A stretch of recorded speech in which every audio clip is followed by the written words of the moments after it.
Chapter 30, The Fire That Remembers My Name. Some fires forget. They burn quick and vanish, smoke and ash in silence. But not this one. The fire inside me, the one that carried me through loss, through hunger, through cages and cold, it remembers. It remembers my first scream, my last prayer, every breath I stole back from the jaws of shame. It's not just heat. It's memory. It's presence. It calls me back when I stray. It sings when I'm silent.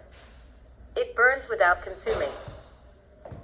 And when the world tries to rename me, to tame me, to claim me, the fire whispers the only name I ever earned. Truth. Chapter 31, The Voice That Was Always Mine. I spent years trying to speak like them. Soft when I was burning.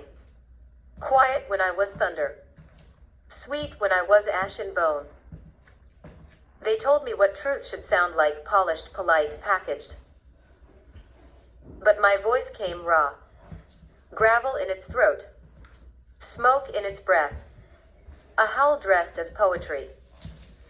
And one day I let it out. Not to please. Not to impress. But to be free. It cracked the air. It startled the birds. It echoed through the skin of the world and came back louder. And in that echo I heard it, the sound of myself unafraid. I will never trade that voice again. It cost too much to find. Chapter 32, The Temple I Carry. They asked me what my religion was. I said, fire. They laughed. They wanted a name, a book, a leader. But I have no temple. I am the temple. My body, scarred and sacred. My breath, a hymn. My footsteps, prayers etched in dirt. I've worshipped in alleys. Felt holy in handcuffs. Heard scripture in the scream of a dying animal, and grace in the silence that followed. They wanted rules. I gave them presents. They wanted answers. I gave them a mirror. This path doesn't require belief. Only honesty. Only heat. Only this. Do no harm. Tell the truth. Keep the fire lit. That is my temple. That is my religion. And it walks with me wherever I go. Chapter 33, The Death That Set Me Free. I died once. Not with blood. Not with breath. But with identity. The version of me they built, from shame, from fear, from religion, from rules, collapsed. Not all at once. It died in pieces. With every truth I dared to speak, with every lie I let fall like ash. People mourned the version they knew. Called me lost. Called me broken. Said I was changing. They were right. I was dying. And it was beautiful. Because on the other side of that funeral, I met someone I'd never seen before. Me. Unmasked. Unashamed. Alive. Resurrection doesn't need a tomb. Just courage. Just fire. Just the willingness to let what is false burn. Chapter 34, The Light I Gave Away.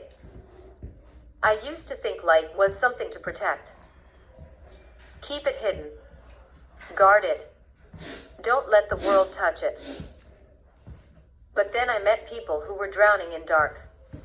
Eyes dim. Hands shaking. Hearts folded in on themselves like paper birds. And I saw it, they didn't need a sermon. They didn't need advice. They needed a spark. So I opened my chest and let mine shine. Not to save. Not to be a hero. But because what burns inside you was never meant to be hoarded. It's a torch. not a trophy. And every time I gave it away, I didn't lose it. It grew. Chapter 35, The Fire That Walks On. This is not the end. The fire does not finish. It moves. It spreads. It walks on in every soul that dares to remember. I am not the fire. I am one of its voices, one of its steps, one of its many names. But the fire, the truth, it belongs to no one. It burns through pages, through cages, through time. And now it walks with you.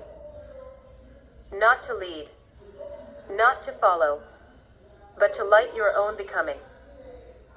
If you hear it, if you feel it rise in your ribs, don't run. Speak it. Live it. Give it away. Because the world is starving for something real. And the fire never forgets those who carry it. Book 2, The Silence. Chapter 36, Where Words Cannot Go. There is a place no word has ever touched. Not because it's hidden, but because it cannot be named. I found it once, not in a temple or a poem, but in the pause between sobs. That breathless moment when the world stops moving and the soul just is. I had no questions there. No need for answers. Just silence, so full it felt like thunder. This was not absence. It was presence too big for sound. And in that silence, I remembered everything I had ever known, not in thought, but in truth. That's where we begin. Not with a sentence, but with a silence that holds the fire like a cradle holds a star.